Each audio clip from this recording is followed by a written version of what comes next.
This is the solution to the fifth problem on the final exam review. We're still in the digital control area. Okay, I'm going to take the first part of this solution and talk about the setup. And when you actually solve this problem, like if you see one like this on the exam, you don't need to explain all this. I'm trying to get you to understand this particular statement in the problem statement. I say, furthermore, this design was developed by using a model which incorporates the effect of the hardware that uses a zero-order hold in order to generate the actuator signal. Okay, so let's explain a little bit about what that means. So with digital control, you are implementing the control algorithm on a computer, on a microprocessor.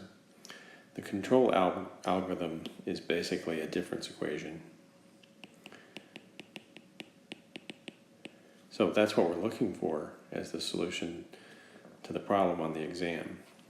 Okay, so for this to work out, normally what we do is we use analog design methods to find the equivalent DC of S, but we need to modify our plant model to incorporate the effect of the zero-order hold and the actuator signal. Okay, so what that means is these blocks right here, we need to do something to account for the fact that we have a zero-order hold. There are methods to do that. We didn't have time to cover all that. So what we're assuming is that this part, this block right here, is our new G0 or G of S. This is G of S, and it incorporates this zero-order hold that we need to do for digital control. All right, so once we have that, we can put this into a regular analog feedback structure with RFT and YFT. And you can use analog methods like root locus to design DC of S. Okay, so that's the setup. What I'm telling you is we did all that, or that's all given, and what we know is that the analog transfer function that gives us a good control design is S plus 1 over S plus 5. So from here, what I want to do is come up with a difference equation. All right, so that means I need to convert DC of S into the Z domain. All right, and once I have it in the Z domain, I can write the difference equation. Okay, so in class we talked about how really the mapping between S and Z is e to the st. But e to the st, this is nonlinear. Okay, so it doesn't work well with all the linear system theory that we've developed. So we have to have an approximation to get us a mapping between S and Z. Okay, so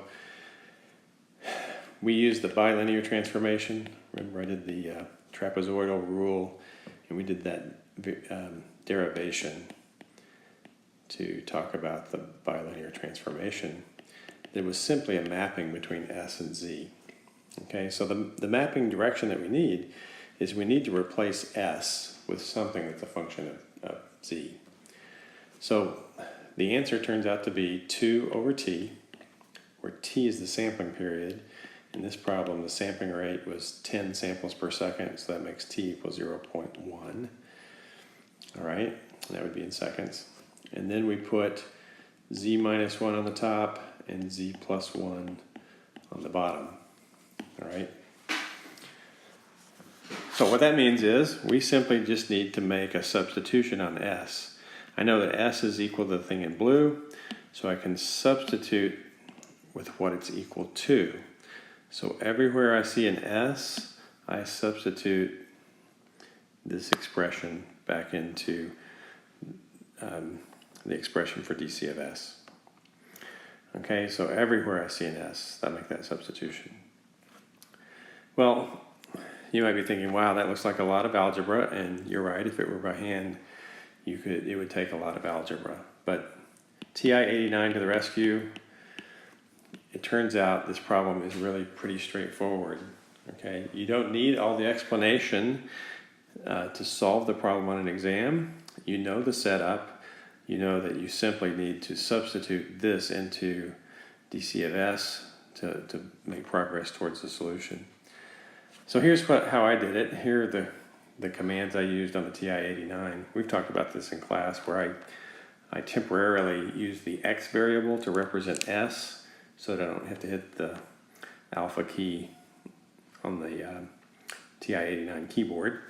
And so I enter the expression on the TI-89 x plus 1, where x is replacing s, divided by x plus 5, and I store that in some variable as a function of x. Okay? And then, of course, remember t is equal to 0.1, so 2 over t is going to be 20. All right, so from there on the calculator, what I do is I type in y of 20 times z minus 1 divided by z plus 1. And then I just hit enter, and that gives me dc of z. At that point, I know dc of z, so let me write that down. It turns out dc of z is 0.084. And reading straight off the calculator, z minus, it's really hard to see that, 0.9048. I'm truncating to 4 decimal places. In an actual design, you'd want to carry more decimal places so that you wouldn't have your algorithm is susceptible to round off errors. Okay, then on the bottom we have z minus 0.6. Okay, so that's looking good. We made some progress. This is a transfer function as a function of z, so we can put a box around that and think about what to do next. Well, this is a transfer function, so I need to get it back to a difference equation. We talked about that in class several times. And when I did difference equations in class, I used negative powers of z because a difference equation is normally implemented with delays. Okay, you can only access signals that have happened in the past. You can't do it in advance. You can't know signals in the future. So we need to multiply top and bottom of dc of z by z to the minus 1. So I'm multiplying by 1, and this changes this into a form where I can write down the difference equation. I also need to distribute this 0.84 through in the numerator. So when I do that, I get 0.84 minus, and then 0.9048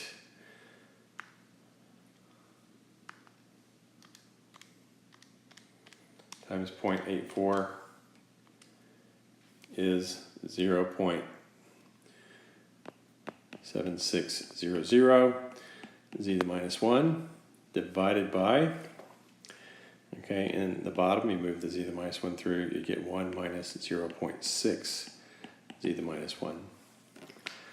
Well, from there I can write down by inspection the difference equation, because I know that the coefficients for the y's are in the numerator. So I'm looking at, this is the coefficient, well, this is the coefficient for the y of n term, so it's a 1. Y of n minus 0.6 y of n minus 1 is equal to 0.84 x of n minus 0.76 x of n minus 1. This is our difference equation. So we can put a box around that. And if you think about it, it would be pretty simple to program this algorithm into a digital computer to implement the digital control. Okay, so that's what I'm expecting on this problem. I don't expect you to have to explain all the stuff about the zero order hold. I just wanted you to know that that step really needs to happen in order to arrive at a decent algorithm for digital control. All right, so on an exam, you would go straight to this step, all right, because you know what you're trying to do. You're trying to discretize dc of s, so you put that into your calculator, crunch through the numbers, and you can fairly quickly arrive at a solution. And you guys are good at that kind of thing. Think it would take you, maybe 5 minutes at most to go through all that.